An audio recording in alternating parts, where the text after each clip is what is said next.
ہمارے ممبر و محراب کی آوازیں سرد پڑ گئی، ٹھنڈی پڑ گئی، ہمارے مقصود ہو گئے۔ آج تو 40 ہزار میں تقریریں نہیں بک رہی، آج نعتیں فروخت نہیں ہو رہی، آج تلاوتیں نہیں بک رہی۔ تو ہم کہیں کہ دین غالب کیوں نہیں ہوتا؟ دین کیسے غالب ہوگا؟ دین تو قربانیوں سے غالب ہوگا۔ تم نے مدینے کی بہاریں یاد ہیں، طائف کے پتھر یاد نہیں ہیں؟ تو جب اس راہ سے نہیں گزریں گے مدینہ کیسے آئے گا؟ مدینے کے راستے میں بدر بھی آتا ہے، احد بھی آتا ہے، طائف بھی آتا ہے، اور شاب ابو طالب کی سخت گھاٹیاں بھی آتی ہیں، راستے کے اندر بچھے ہوئے کانٹے بھی آتے ہیں، پھیلے ہوئے گڑھے بھی آتے ہیں۔ یہ ساری منزلوں سے گزرتے ہیں تو پھر وہ لمحے آتے ہیں کہ آوازیں آتی ہیں، خبردار میرے نبی کی آواز سے آواز بھی اونچی نہ ہونے پائے۔ ہم شارٹ کٹ تلاش کرتے ہیں، ڈائریکٹ مدینے جانا چاہتے ہیں، تو ہم نے اس نظریے سے بغاوت کی جس کی سزا آج ہم کاٹ رہے ہیں۔ ہمارے اسلاف نے پاکستان بناتے ہوئے جو قربانیاں دی تھی، 10 لاکھ لوگوں نے قربانیاں دی، چھوٹا حادثہ نہیں تھا۔ 1 کروڑ سے زیادہ لوگوں نے ہجرت کی، تاریخ کی سب سے بڑی ہجرت، اور کتنی آبروئیں لٹی، اور کتنی تمناؤں کا خون ہوا، 50,000 سہاگ لٹے، اور کتنی دوشیزاؤں نے اپنی آبرو بچانے کے لیے منہ کے اندر چھلانگے لگا دی۔ ماں کی گود سے بچہ چھینا جاتا، کرپان کی نوک پہ چڑھایا جاتا، پھر پٹخ کے زمین پہ مارا جاتا، بچے کا پیٹ پھٹ جاتا، اور ماں روتی نہ بلکہ بازو لہرا کے کہتی پاکستان کا مطلب کیا؟ لا الہ۔ اس آئین کے لیے تھا، اس وقت نعرہ لگا تھا، اصغر صدائی نے نعرہ لگایا تھا۔ آج آپ کے ٹیلی ویژن کی سکرین کے اوپر آج ایسے بھاری بھرکم لوگ بیٹھے ہوئے ہیں، موٹے پیٹ والے۔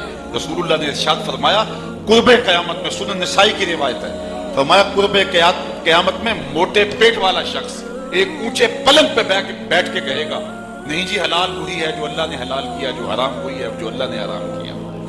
حضور نے فرمایا جھوٹ بولتا ہوگا۔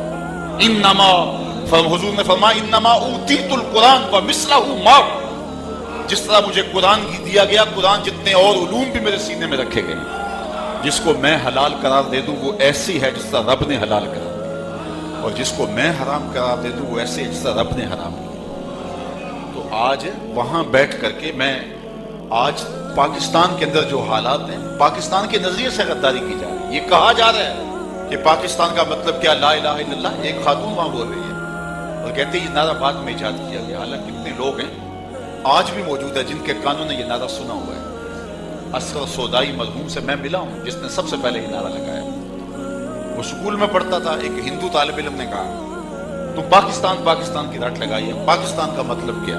اس کے اندر کا شاعر جاگا بے ساختہ کا لا الہ الا اللہ، تو یہ نعرہ بن گیا، طول و عرض میں گونجنے لگا۔ پاکستان کا مطلب کیا؟ لا الہ۔ قانون ریاست کیا ہوگا؟ محمد رسول اللہ۔ اسی کو آئین مصطفیٰ کہتے ہیں۔ یہ ہم نے نعرہ دیا تھا، قانون ریاست کیا ہوگا؟ محمد رسول اللہ۔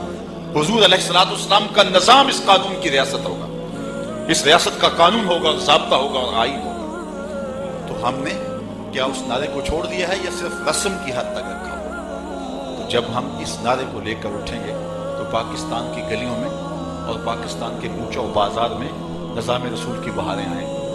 اور آپ کو یہ میں بتاؤں کہ پاکستان کا مقدر نظام رسول ہے، آج نہیں تو کل نہیں تو پرسوں۔